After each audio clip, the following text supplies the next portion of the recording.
And welcome to Space Oddities, episode 11. Well, we're going to delve into the ever conspicuous and never able to be fully proven consciousness. But as I can contest, and most people can contest, somewhere deep down inside, you just know that there's definitely something to it. So that's what we're going to go ahead and discuss. And we actually have some guests on tonight that have really truly delved into this mess of consciousness and tried to figure out something. And they seem to have survived somehow to get a nice documentary filmed. And we're going to have them on, and they're just going to join a discussion with us. And first on, I'm going to add Dr. Bob Davis. He's a retired psychiatrist, if I'm not mistaken, right? Neurosensory researcher. Neurosensory researcher. My bad. I didn't mean to. Yeah, Not even close. Not even close. It shows you how good of a friend I am. But all right. Well, I appreciate you coming on, Bob. Bob is the brainchild behind the movie, the Consciousness Connection, and his. And then last but definitely not least, one of my oldest friends in the UFO field, Mr. Dave Beatty. You might know him from the Nimitz encounter. He did the wonderful documentary that still gives me chills up and down my arms. And I apologize, my camera is deciding to not cooperate with me at the moment. I'm going to be fixing it as we're talking. So we got all these wise brains here to go ahead and talk about consciousness tonight. I'm going to go ahead and start with like my simplified, non-educated ideas of what includes my life and in consciousness. And in my consciousness as a saved Christian, I understand that through my belief and my prayers and my talking with God and interactions with other people, that there's these unseen connections with everything in the world and the universe. And to me, that's what makes up my consciousness. And then it gets even deeper and different facets as you start talking to more and more people. So we're going to go ahead and I'm going to give it over to my co-host Ben for a second and let him talk about what he thinks, what his personal definition of consciousness is. Hello, everyone, and good evening. So this is the hardest question probably in history. What is consciousness? As the experiencer and the observer, we're in a very difficult place to define or even scrutinize what consciousness is. So what do I believe? I don't know what I believe. I have lots of different hypotheses. I'm personally leaning more towards consciousness being primary rather than matter being primary, based on personal observations and a lot of research in the UAP field. When you organize the realms of consciousness and matter with consciousness as the primary aspect, it makes a lot of things much simpler, like remote viewing or any sort of telepathy or psychic phenomenons. Those work much easier when you think about the consciousness being primary. So rather than us being meat and that meat breeds consciousness and we live in this four-dimensional world, we actually exist on a plane of consciousness, like software running on a processor. And the reality that we observe is just that. It's just what we are observing and experiencing subjectively, but it is not the objective primary base reality. So I won't say that's my pure belief, but that's what I'm leaning towards. So let's hear what some of our guests say. Go ahead, Bob. Just in case you get too tired, you want to bail out early. I want to get all I can out of you. So I think those are beautiful definitions of consciousness. There's been thousands of scholars throughout the eons written hundreds of thousands of papers, given lectures on consciousness, and to this day, we still have no firm understanding of what that concept is. It's a subjective experience without question. It's the fabric of our universe. It's primary. Where it's at right And now, but it's just like I know how much he likes football. the physical reality is derivative of consciousness. Consciousness is primary, and it exists at all levels of the universe. It represents, I think, information exchange, and we see that at the subatomic scale. We see that certainly, as you mentioned, in ESP, uh, human intention, physical system interactions, healing with intent.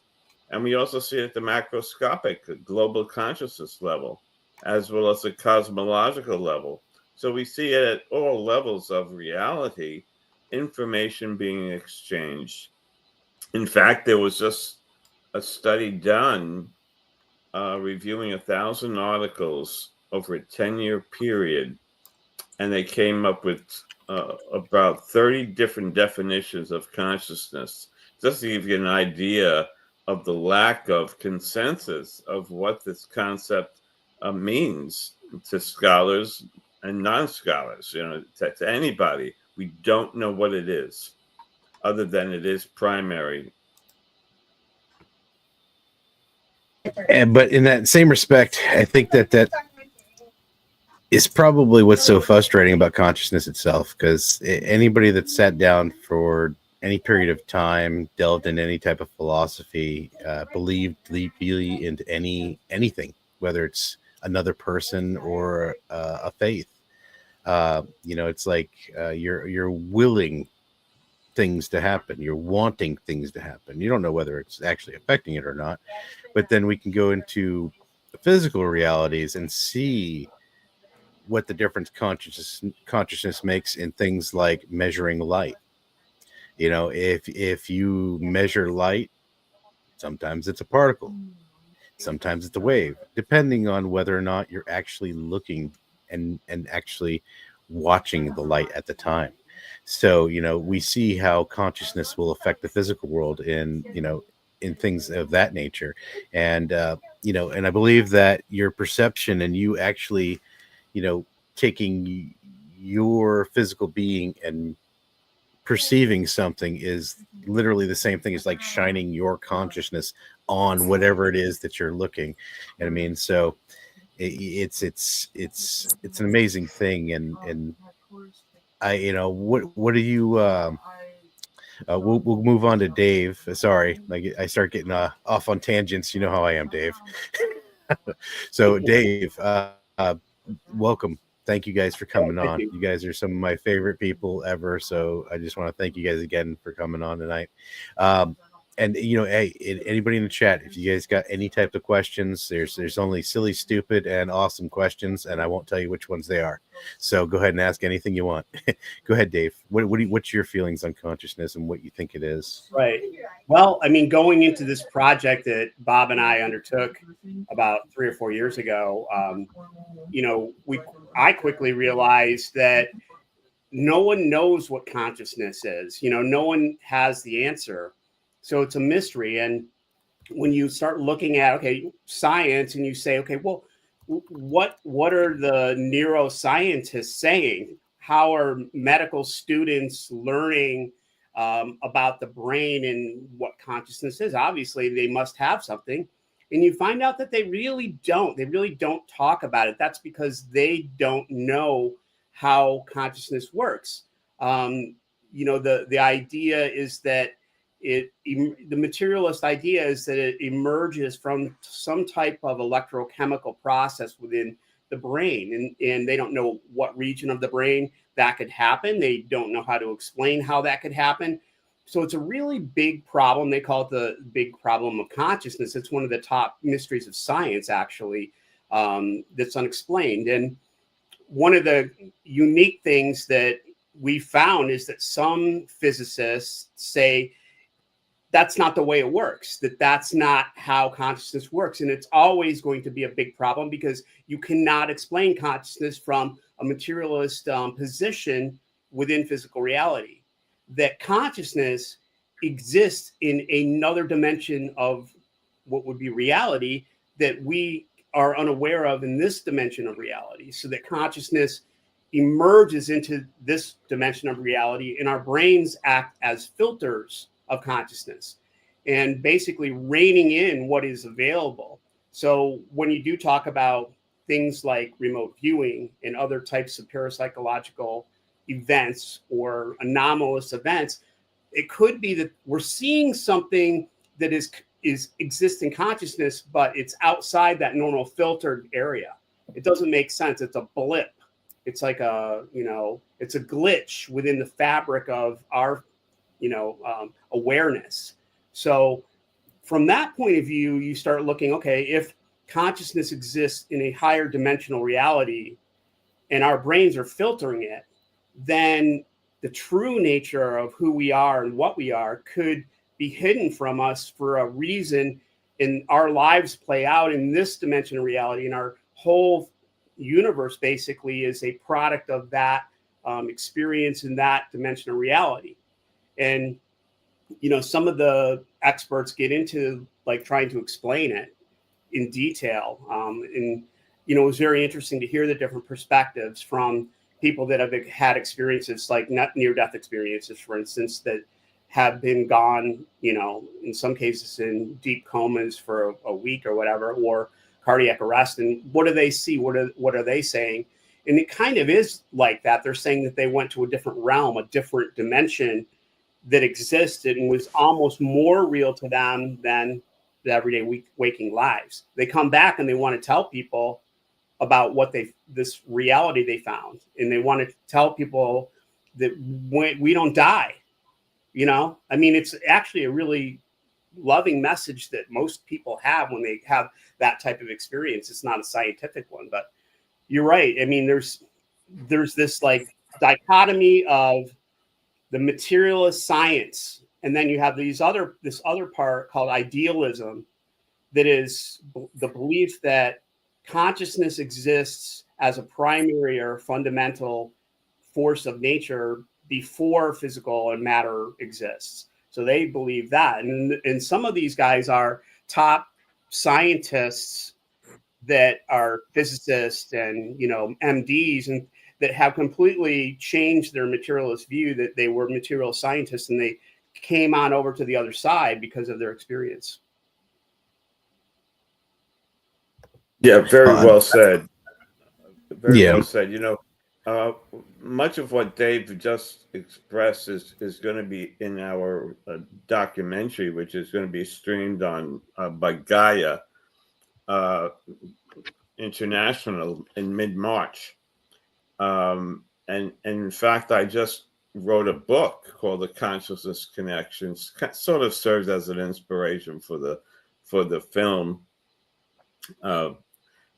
But Conscious Connection, Extraordinary Human Experiences, and the Nature of Reality, which is available on Amazon.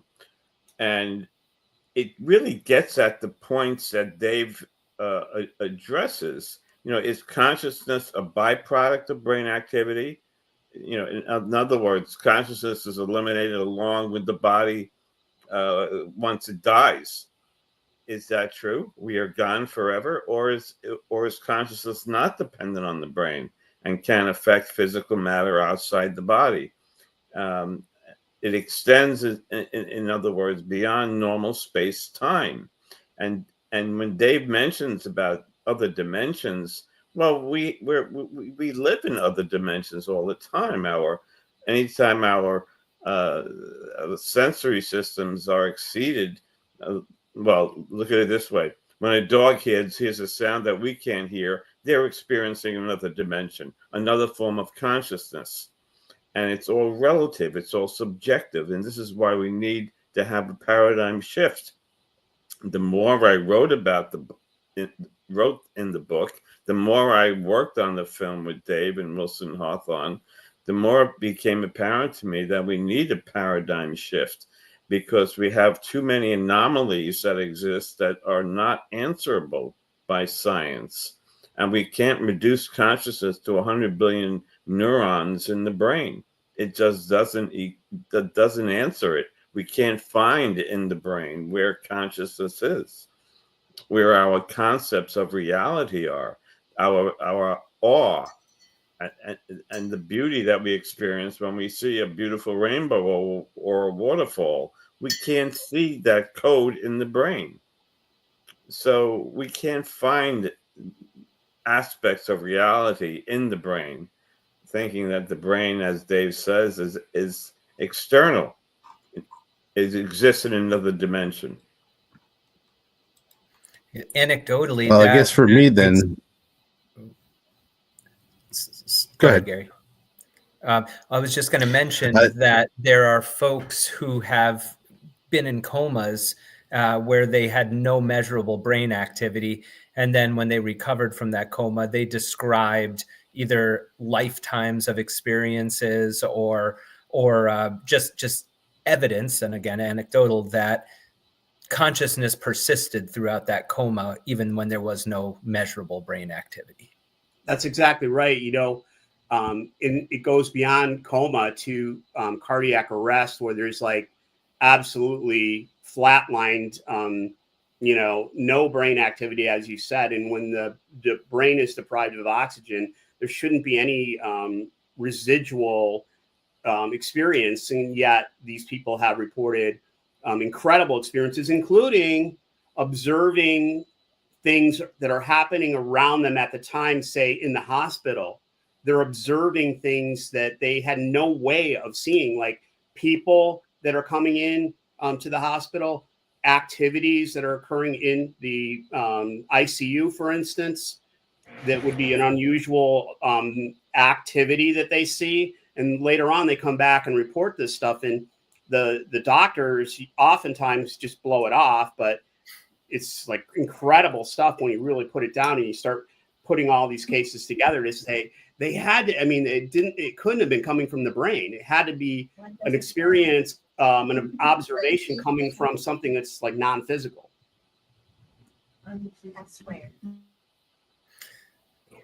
Now that brings up a question that I was thinking when Bob was speaking. It sounds like both of you guys are kind of in agreement that consciousness is primary. Is that accurate? Yes. So, and it's a good hypothesis. It's what makes most sense to me. Of course, I'm not going to declaratively say it as a fact, but when you get into the quantum realms of physics, that's where physics start getting weird, very weird, when you can have entanglement, which seems to potentially exceed causality. And that's also just the concept of entanglement kind of just blurs what our physics says is possible. Or breaks down the paradigm of a material centric world. So the question I was wondering is, when you talk about quantum physics, you're talking about minute particles, the smallest observable particles. And when we're talking about consciousness as being primary, why would there be any connection between the material and consciousness? Wouldn't the material just be completely run of the mill, and you would never really find a glitch? Or what do you think about quantum entanglement? Well, quantum entanglement, non-locality is certainly provable theories. The question is whether or not you can extrapolate that activity, those valid concepts at the quantum level, to human behavior. And what we're seeing and what we're portraying in both the book and the film is that, yes, you can. We see evidence of non-locality. Dave alluded to that, meaning evidence of quantum physics in paranormal events. And when I talk about non-locality, we're talking about healing at a distance. We're talking about ESP. We're talking about veridical perceptions during near-death experiences. These are things that were covered in the film. You know, one of the most extraordinary examples of just this, of how the consciousness uh, ascribes, in a sense, to non-locality, was a story given to us by Bruce Grayson, a psychiatrist and near-death experience researcher who Dave interviewed while we were attending the International Association for Near-Death Experiences. And the story is remarkable, and it gets to your point, which is a good one. And the story is about a 25-year-old South African who was hospitalized with severe pneumonia, and he had to be resuscitated. He had near-death experiences as a result. And one day, his nurse Anita said she has to take a long weekend off, and that there'll be another nurse taking care of him. Well, while she was gone, he had another respiratory incident, had an NDE, and during his NDE, he found himself communicating non-locality with Anita, his nurse, and she came walking up to him and says, and he says, "Well, what are you doing here?" And she said, "Jack, you need to go back. You need to find my parents and tell them I love them very much, and I'm sorry I wrecked their red MGB." Now, this was back in the 70s in South Africa, and there weren't a lot of red MGBs, on the road. So when Jack woke up in his hospital bed, he started to tell the first nurse that he saw that he encountered Anita over the weekend, and that nurse then ran out of the room crying. Later, Jack found out that Anita celebrated her 21st birthday that weekend, and her parents had surprised her with a gift, a red MGB. She got so excited, she jumped in the car, she took it for a test drive, crashed into a telephone pole, and you got it. She died instantly a few hours before his near-death experience. Okay? So there's no way he could have known at the time that she had died, or certainly how she had died, and yet he knew based on his near-death experience. Now, that was the most fascinating veridical near-death experience I've ever heard. Proving that you know that in non-local perception exists. This is consciousness in operation. This is why we need a paradigm shift. Yeah, it's stories like that, and I think everybody at some point in their life has some type of story that just doesn't make sense. It should not have ever been able to happen, or some type of odd thing that they encountered that was either psychic related, or the coincidence was just too miraculous for it to be just a random coincidence in the world. Like Ben, we'll start with you. In your life, was there ever a time or something that's happened where coincidentally, things like knowing that like your dog died, or knowing that your mom was in trouble, or stuff that you should never have known, or you shouldn't have been privy to? Have you ever gotten any information that just you should never have known? Yes, some that I'm happy to share, some that I wouldn't.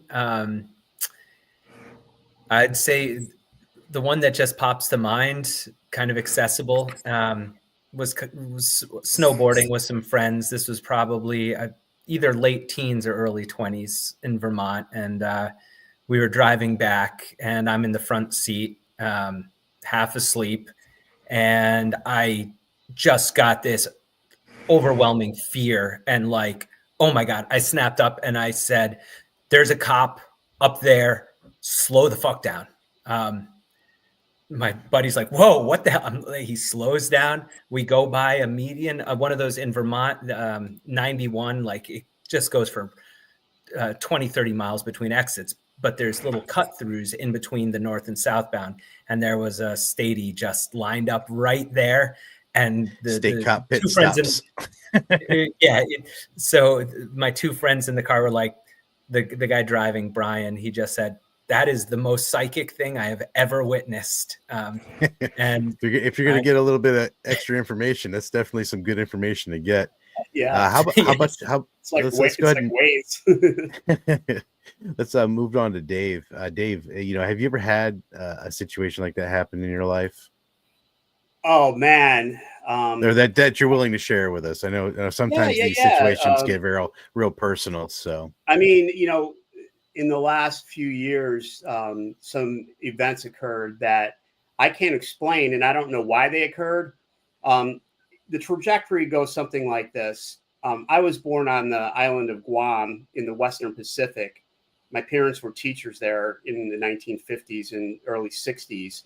My father died there when I was like a toddler, and we moved back to the States to my grandparents in around 1967. And that event in my life, or that era, is kind of like just confined to this little time. So I had never been to Guam, and I never, obviously it's 8,000 miles away. It's really hard to get to from here. People just don't necessarily go there, but kind of randomly working for this company that does these military films, a gent named Tim Gray said, hey, guys, we're going to be going to Guam next year because it's a stepping off point for some filming that we were going to be doing. And I was just kind of like floored, really, because I never expected that. So within a few months, I'm there and I'm like standing over. We were at this, well, we didn't know where my father was buried. I had a general idea. In my mother's writings, she didn't, explain that, and it's not the most developed island. So I kind of knew in a general area like this mountain. So when I went to the mountain, I started looking for graveyards or something, and I found one. It's like a random graveyard up on this mountain. So we decided to go there, and we pull up, and there's just like 1,000 graves, and there's like chickens running around. All the graves are like kind of in disrepair. A lot of the names are worn off from typhoons, and there's vines and shit. And so we're walking around, and I'm just like, oh God, I don't have enough time. We're never going to find this. Within 10 minutes, Tim had found my father's grave site, and I'm standing there, and they're filming me, like you can actually see this on my YouTube channel about this event. So what does that mean? I mean, is that psychic? Is that somehow, and the next thing I know, I'm doing an hour-long documentary about Guam's history in World War II and the post history of, that was the 1944, but then going past that and what happened to the islanders. And it's this history of that island and these people. It's like, it's all really freaky to me. And I don't know what it means. It's not like just a psychic event, but it has something to do with my life being born there. I don't know.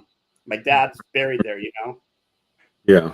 Yeah. Well, it's a definitely a beautiful place. I got the privilege of traversing Guam for about 3 days when I was still back in the Navy. During freedom, we actually had to reload our Tomahawk missiles there on Guam. So we had a 3-day layover. We had to go back from the Gulf to Guam, and I mean, I must have hiked from one side of that island at least 10 or 20 times. It's not huge, but it's not small either, and I mean, there's only that one town. We sat in I think it's at Denny's that's in the middle of town there, and that's it.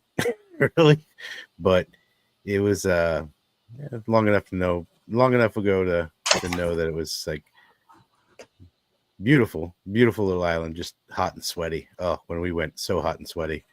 But yeah, that's I think the connection though, the connection between you and where your dad is, though. I mean, I just think it's almost innate that you just kind of gravitate towards the places and the people and the things that you need to be near.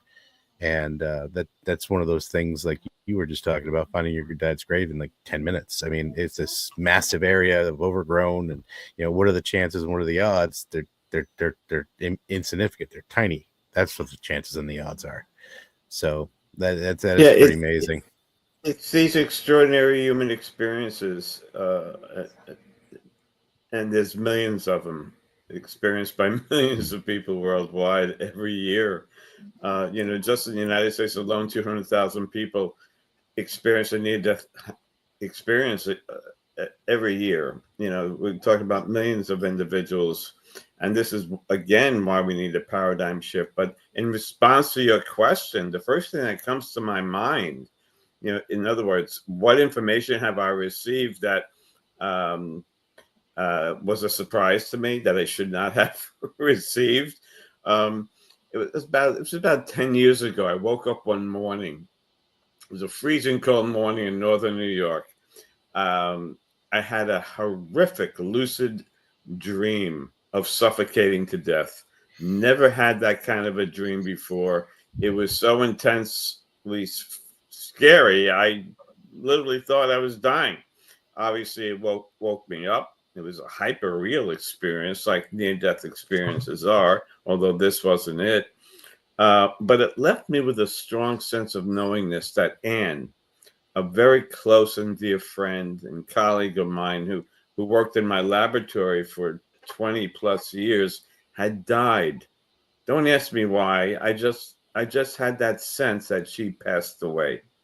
So I drove to work that morning, and with an emotional impact of that dream, because it was quite dramatic, lingering. But I never had the possibility of thought that the dream meant anything more than a typical nightmare, a typical brain glitch. I never thought it could be true until I arrived at the building.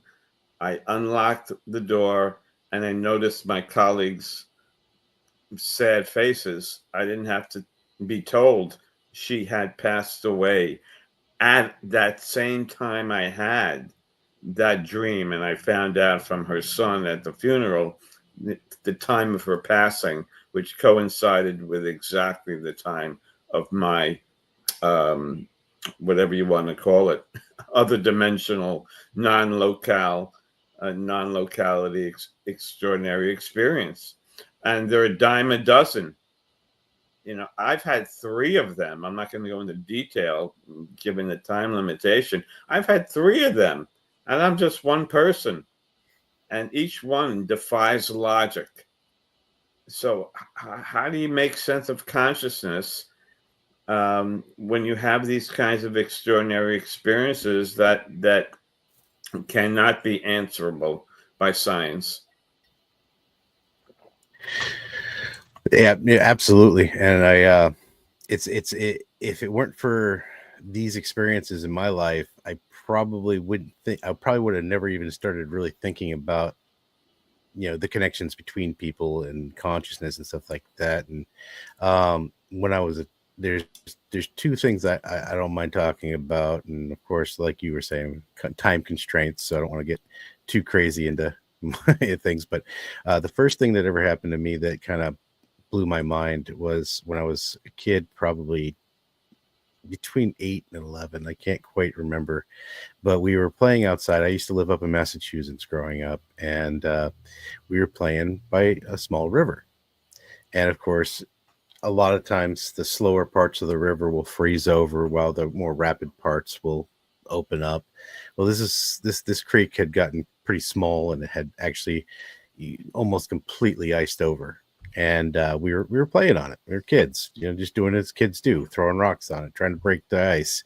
Well, I was in the middle of it, and I was jumping up and down, and my little chubby butt broke straight through the thing, slipped up underneath, and got pulled by the current. And of course, my camera's gonna mess up, but we'll go ahead and just turn that off so you can just see this instead. I'm not gonna be messing with this camera anymore. But the instant that I went under, obviously at first I panicked. I'm trying to beat on the ice. I couldn't break through the ice. It was too thick. And I remember going numb, but not cold, and then I felt like I was warm, and those are all traits of hypothermia. But to me, going under the ice, I was just scared and didn't know what to do. And I remember at one point, I just got really, really calm. And something told me, push hard now. And in my mind, it was like that was the message, but the it was more of an intention. Like I had a picture in my head of me pushing my legs as hard as I possibly can, and I did, and my feet caught on a rock and pushed me up through the ice. And my friends were able to pull me out of the ice, and I was saved. And to this day, that's been to me, a miracle. It was something that was only in my consciousness. Something talked to me directly into my consciousness to tell me and to help me and to save me. So I don't know whether I blacked out under the water, or I died, or I doubt I died because of the time frame. But it was probably one of the scariest moments of my life.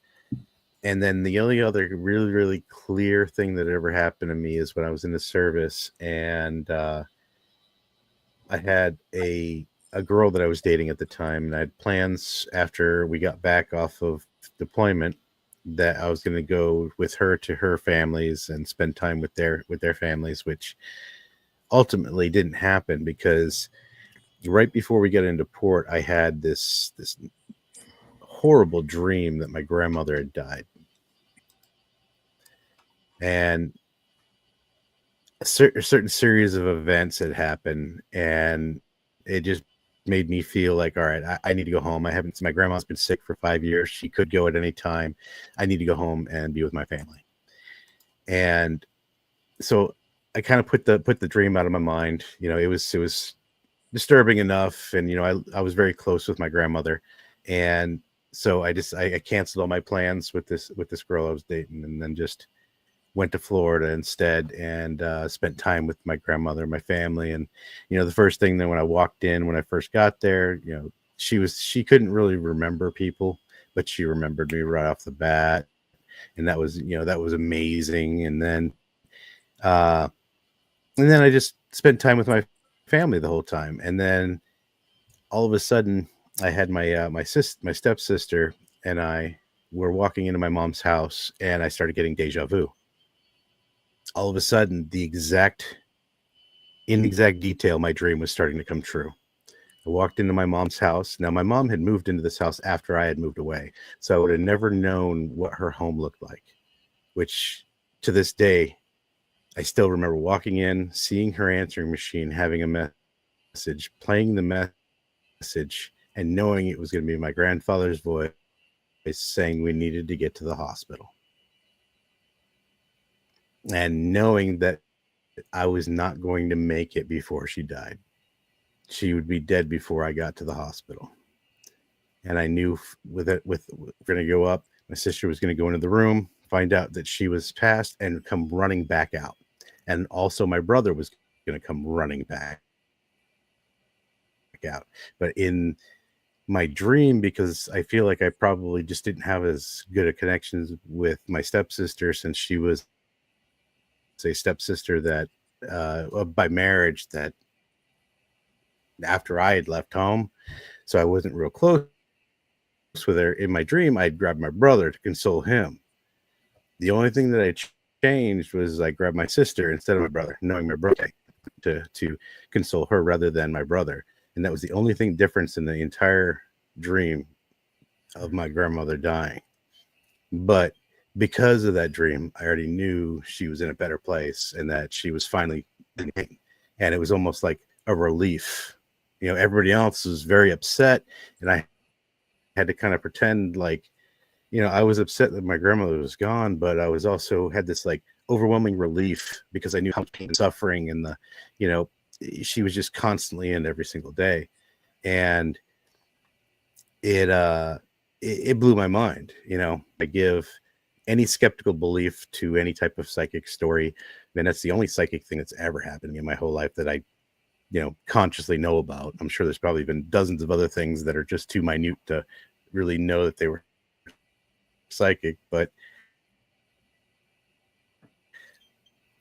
that one experience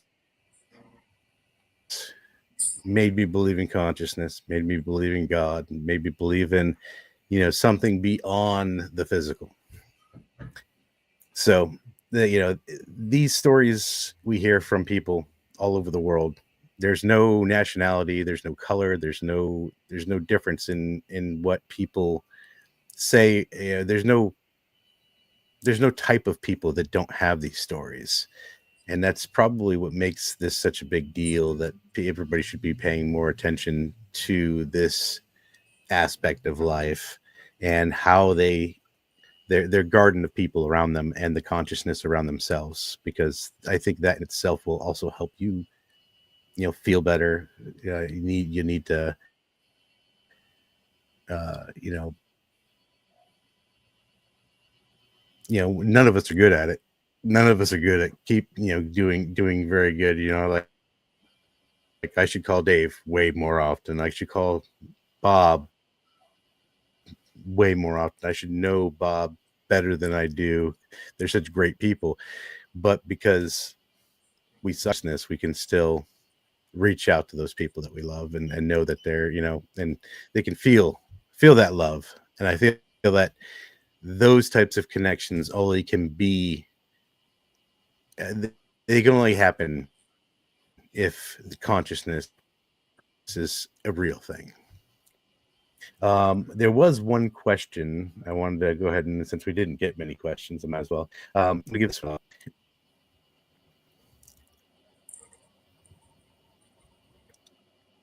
So, in your opinion, Bob, what would do you feel that children are more open to consciousness or less open to consciousness? Children? Yes, children. Well, what's unique about children is that from up till about age 8, they they will manifest evidence of non-local perception, ESP. Uh, we call it past lives, uh, and at about age 7, 8, they lose it. It's as if the brain matures. These qualities of consciousness aren't nurtured or facilitated in the right way, um, and thus logic prevails. But these what we're talking about here are these extraordinary human experiences, and young children mainly have them, but they can't adequately express it with the language that they have.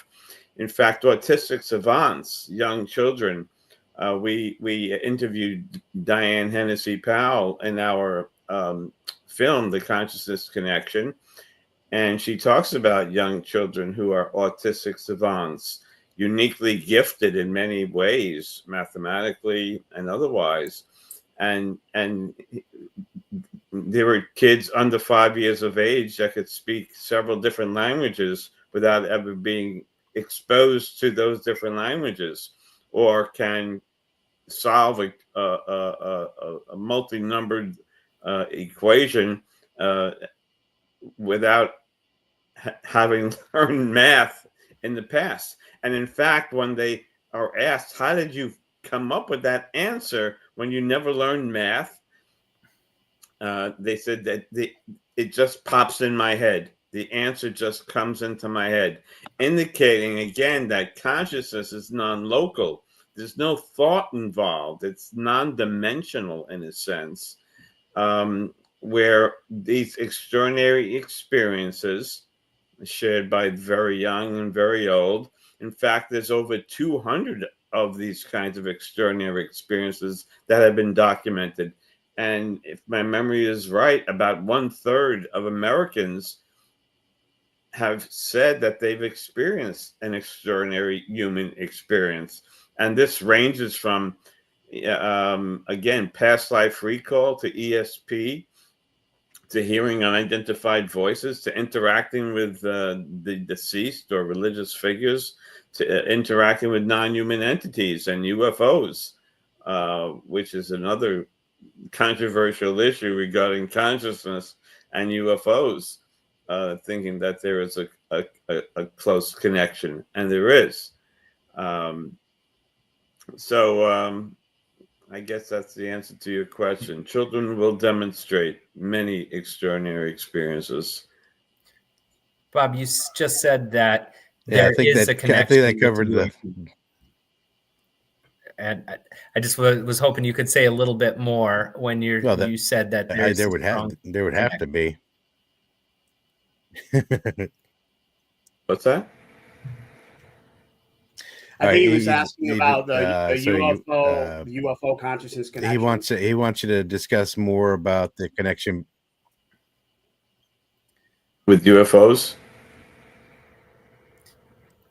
Yeah, I think Gary, your mic is, or yes, you're lagging.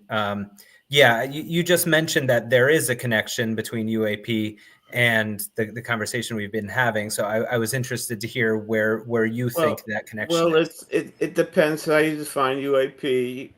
Are we talking about a structured silvery disc, flying at 100,000 miles per hour, or are we talking about an orb in your bedroom? And I don't think it really matters. In many different ways, and these orbs seem to be responsive to consciousness. And astrophysicists that have studied these orbs at the Hasdalen Lights and other locations around the world, they often say that they interact with these lights and experience synchronicities. They have their consciousness, in other words, being affected by these lights. When in other words, when these astrophysicists try to take pictures of them or measure them with their recording instrumentation, it fails to function. But once they remove it, go home, it works. So there seems to be a purposeful interaction with these, whatever you want to call them, UAPs, orbs, structured craft, and consciousness. There's many studies, not many studies, actually 3 studies that are done that show that consciousness is a clear component of the UFO phenomenon.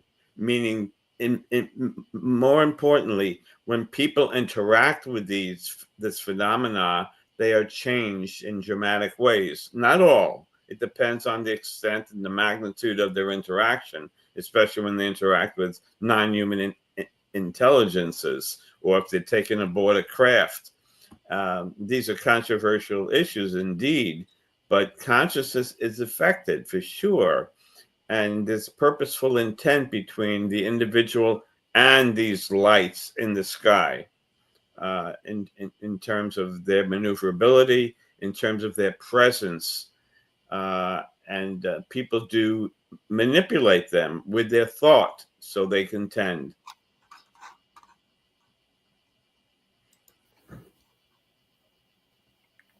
Oh, this is a good question. So we'll get right to it real quick.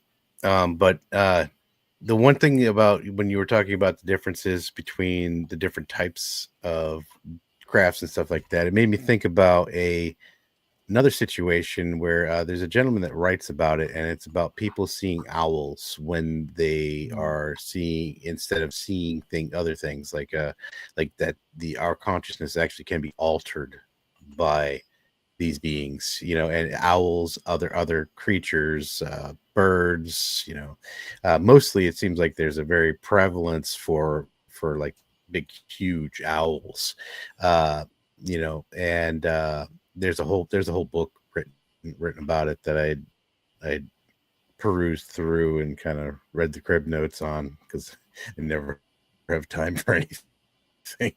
But that's what everything you were just talking about. It reminded me of Mike France has a question. He says, how do you feel about the risks that debunkers will always say that subjective creation of the consciousness of the viewer? So basically, I'm guessing saying that every UFO is just completely different because it's subjective to the consciousness of the viewer. If I'm reading that right. Well, I mean, if I It's up on the screen. I would say that the reality in the UFO phenomena is that there's just overwhelming evidence that many of these objects interact with our physical environment. There's, hundreds of documented cases of, interaction with the ground and soil, and whether it's leaving materials behind or impressions in the soil that have been investigated and photographed. So there's definitely physical evidence left behind in a lot of these cases. It's still an enigma for the most part. I don't think that there's, a ton of these materials that have been studied. Jacques Vallée might disagree with me in Dr. Gary Nolan, but there are materials as well that kind of have very anomalous properties that could possibly be, not human made.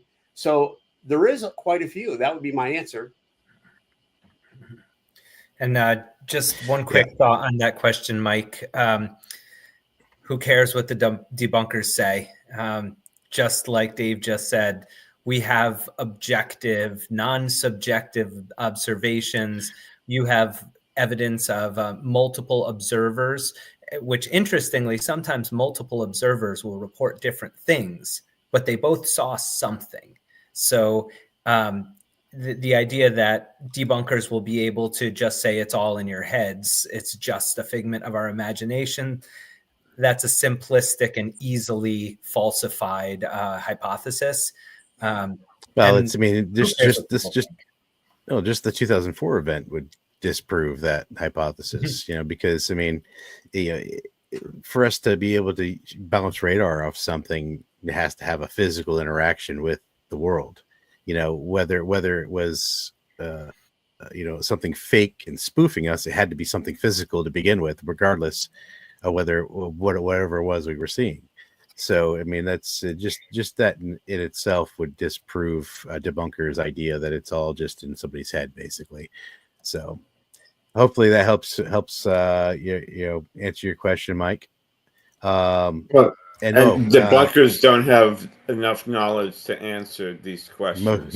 Most of them don't. Done the due diligence to come up with the right answers. But for the ones that really try hard and really actually try to do some type of, they just don't believe it, so they're looking for why it's not, right. I say to everybody, absolutely question everything, but don't be obtuse about the way you handle it. I'm not going to walk up to somebody that just tells me this traumatic story that they had about being abducted by a blue avian and how they know everything about the galactic empire. I don't believe them, but I'm not going to be horrid to these people that I don't believe, because the only reason I don't believe is because it didn't happen to me. So you never know what most of the time the truth is weirder than the reality. The book I was thinking of was called The Messengers. Bushibato wrote it in the thing. Thanks for that one. But yeah, The Messengers. I actually did read the whole book. It was a good book. Then let's see, what does Mike say here?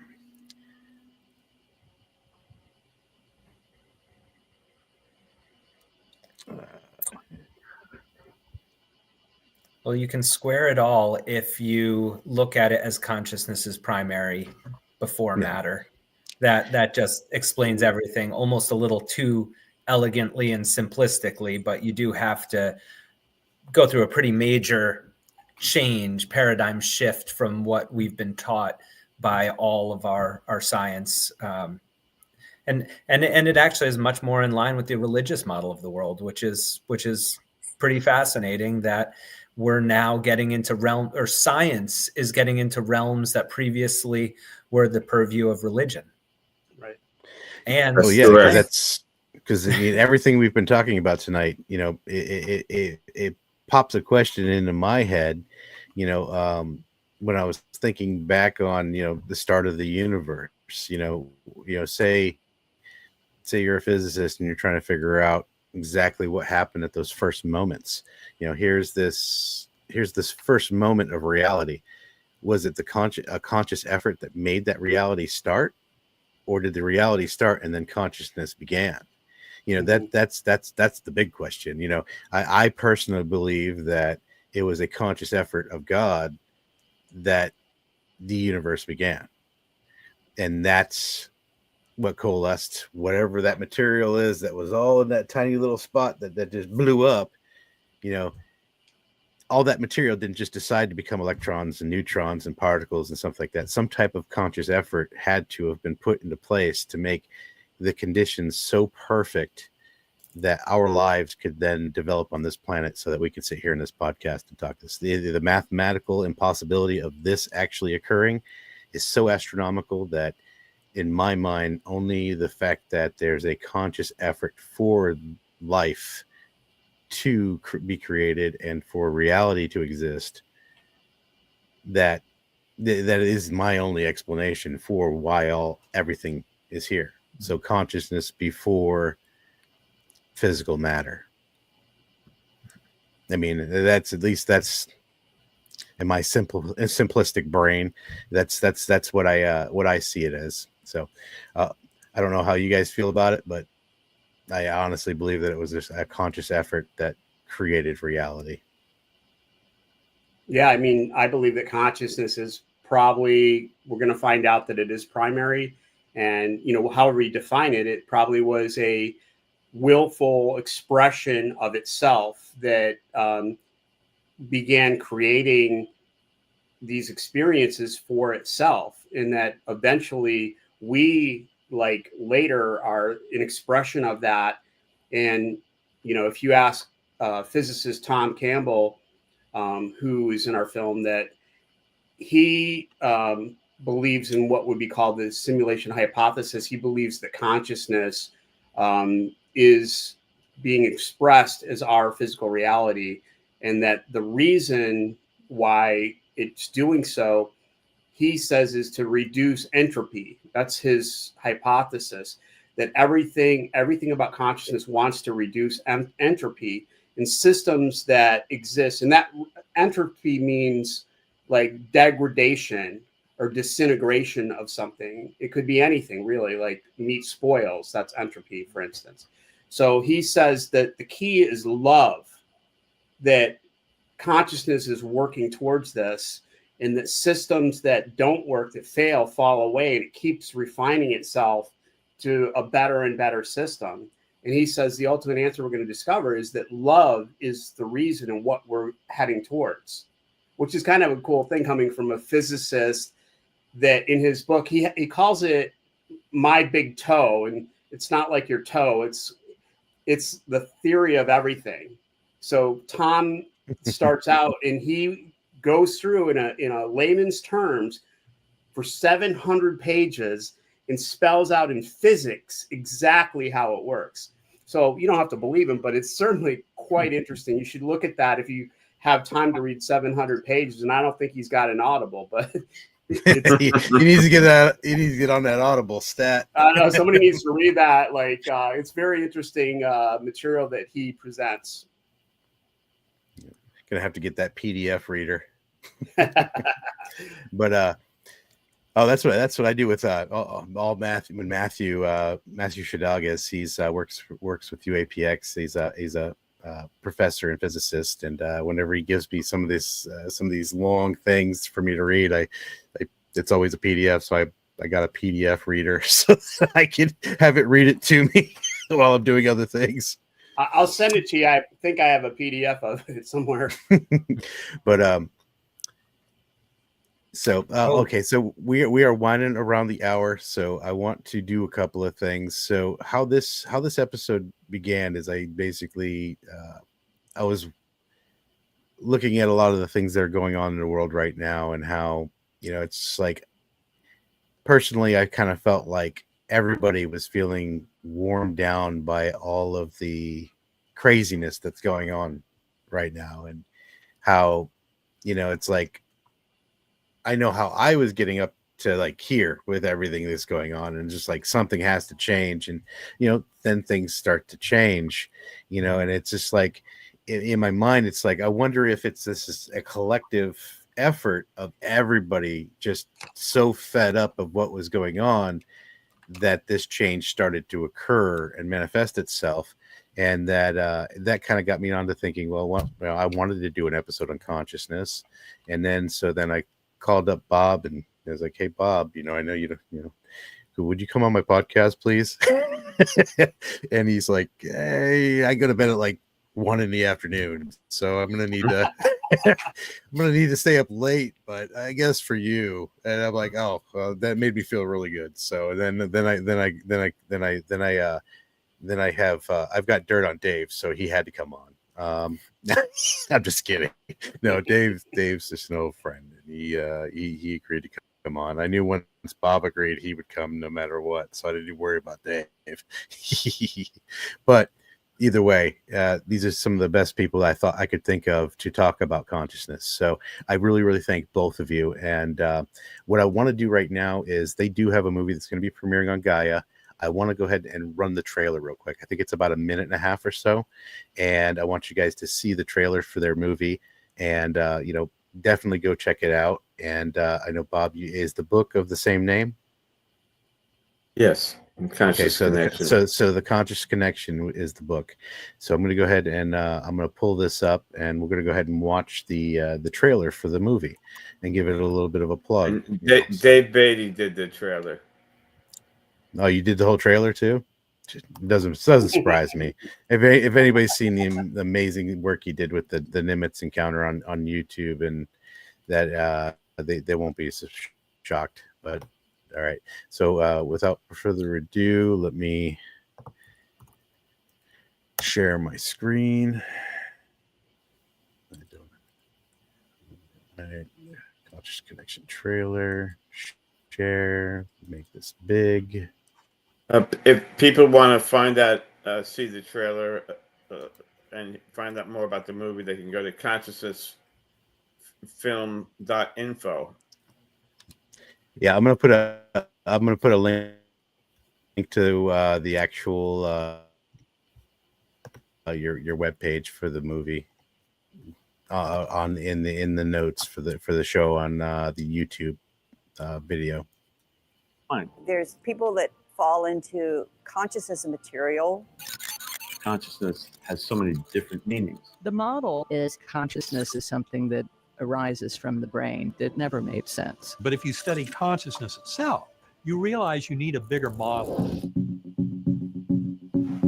How does it connect us with our world, our universe, and life beyond? Consciousness is capable of connecting with the universe.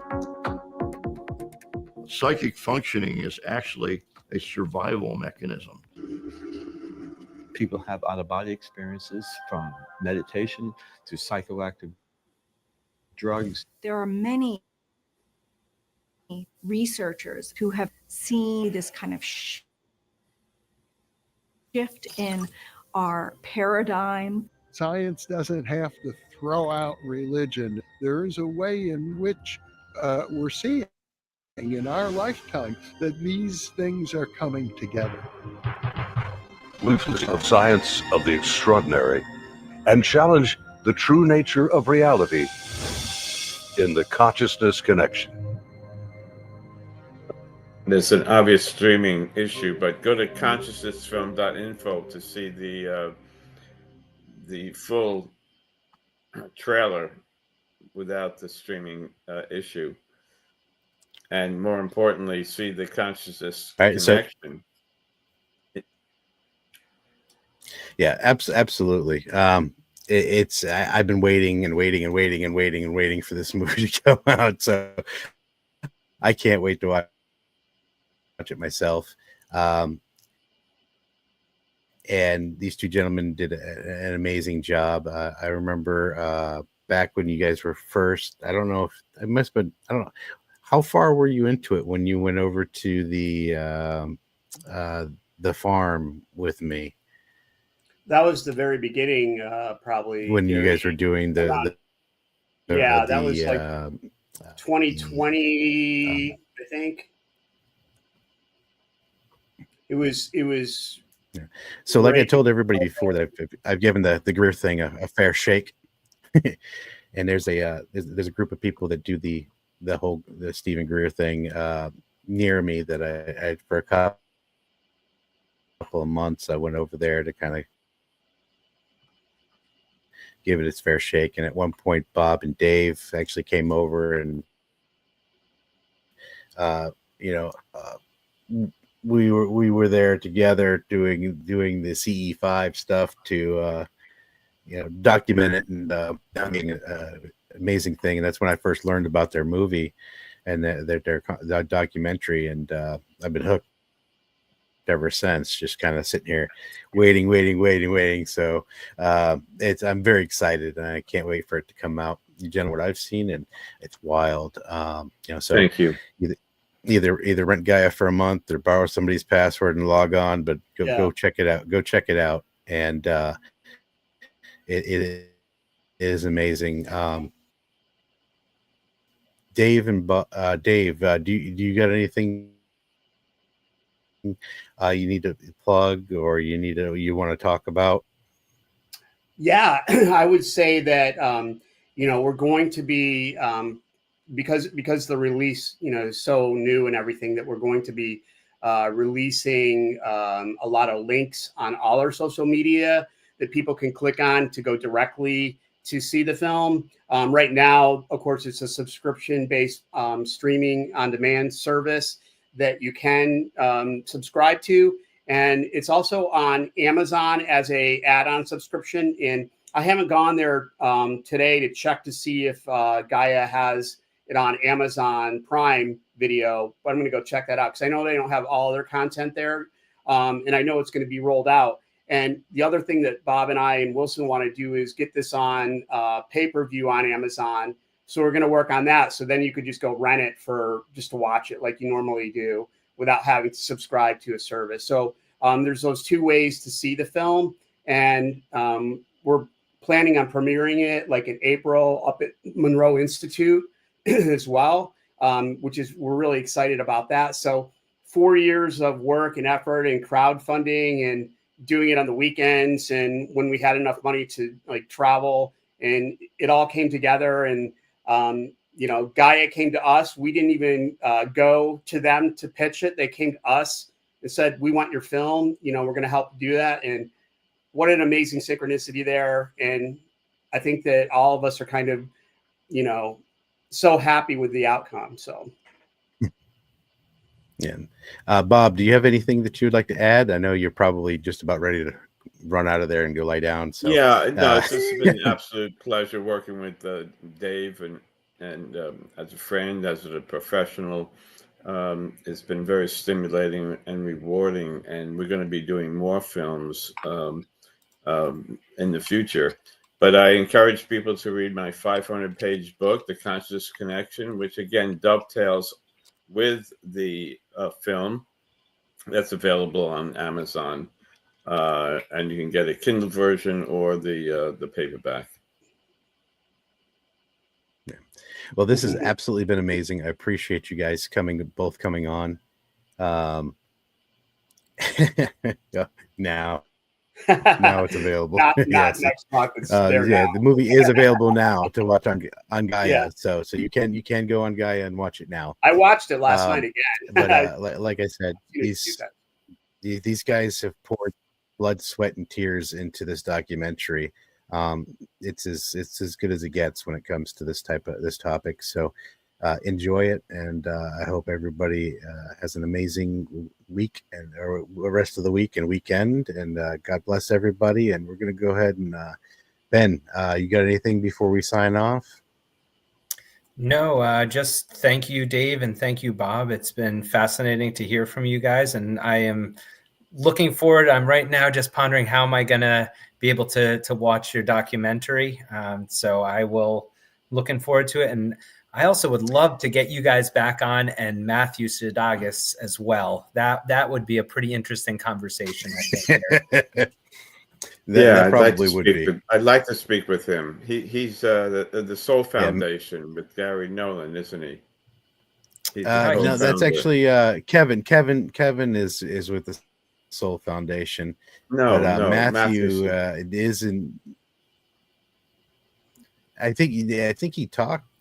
He had a talk at one of them, at one of the conferences, but I'm not sure. He might be. Ben, it's a they pleasure do to so speak much with you, Gary. Thank you for the invitation. Yeah, guys, thanks for the invite. No, thank you so much for staying up. But I you don't know how much I appreciate it. It's heartfelt that you'd come on, because I know you really detest staying up this late. Well, right. With that, thank you All guys. right, you guys will hold on. Yep. And with that, I thank everybody that's joined us tonight. I think we've had our largest audience ever tonight, which is amazing. So that's also awesome too. And thank you all for coming out and listening to what we had to say. With that, you guys, if you guys would stay in the stay in here, I'm going to go ahead and end the stream, and then I'll pull you back in.